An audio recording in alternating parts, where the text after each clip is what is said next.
E aí, já que o Paulo puxou a bola, eu quero puxar ele para falar sobre ciência na era Trump. Vamos começar os assuntos polêmicos aqui do nosso Trends. Eu quero ouvir sobre isso, Paulão. Vamos lá. Não, presta atenção. E a pessimista sou eu. Um fala da perda do glamour, o outro está desanimado com as cidades, o outro vai falar de ciência na era Trump.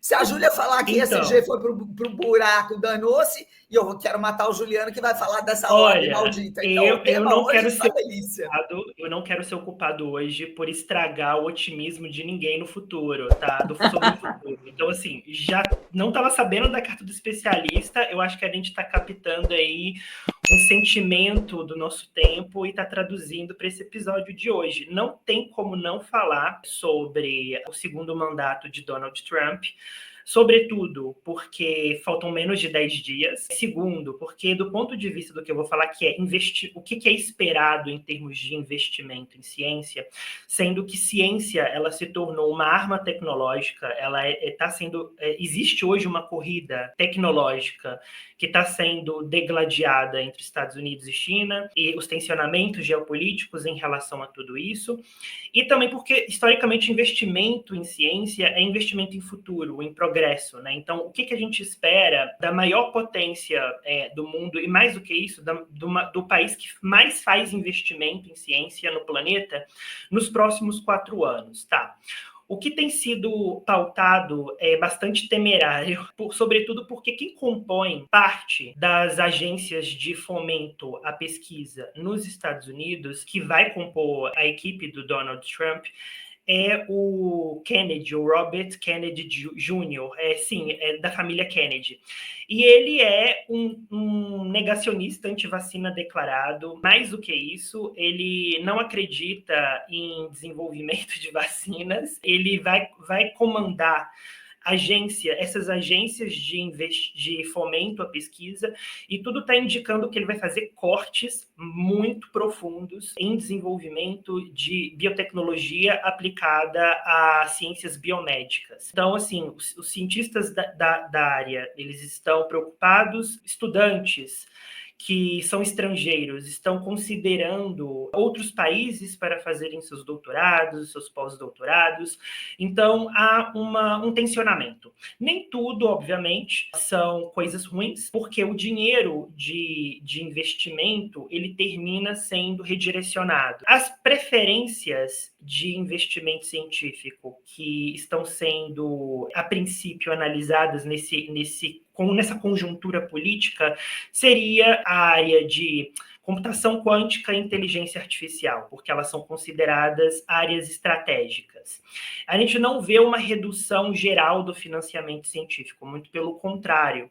A gente vê hoje os Estados Unidos como a maior potência em produção de artigos de alto impacto, aqueles que ficam nos 1% mais citados, mas a China tem corrido atrás do prejuízo e tem alcançado parâmetros, métricas de desenvolvimento científico que já ultrapassam os Estados Unidos, sobretudo em quantidade de artigos produzidos e também sobre a quantidade de patentes registradas. Hoje, a China ela tem uma quantidade de patente registrada maior em números absolutos do que os Estados Unidos.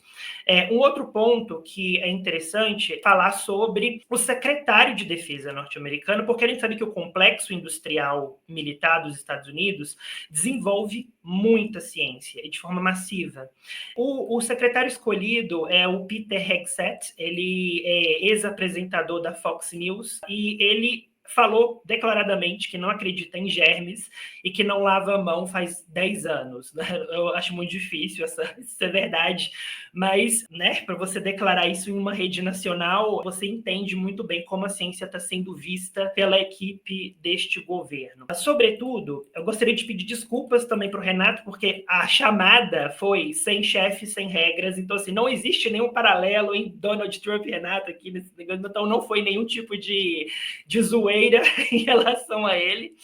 Mais do que isso, para finalizar essa chamada, essa primeira notícia, tem duas notícias. A gente sabe também que existe uma guerra de chips para computação, e isso vai ser intensificado, e mais do que isso, há um redirecionamento de investimento em ciências para essas áreas. A gente vê uma nova política industrial americana se desenhando no horizonte, com liberação de verbas bilionárias para que haja não só cientistas estudando e desenvolvendo novos chips, mas empresas já consolidadas mundo afora, trazendo suas fábricas para os Estados Unidos, como é o caso da TSMC, que é a empresa que praticamente monopoliza a produção de chips do mundo, que fica em Taiwan.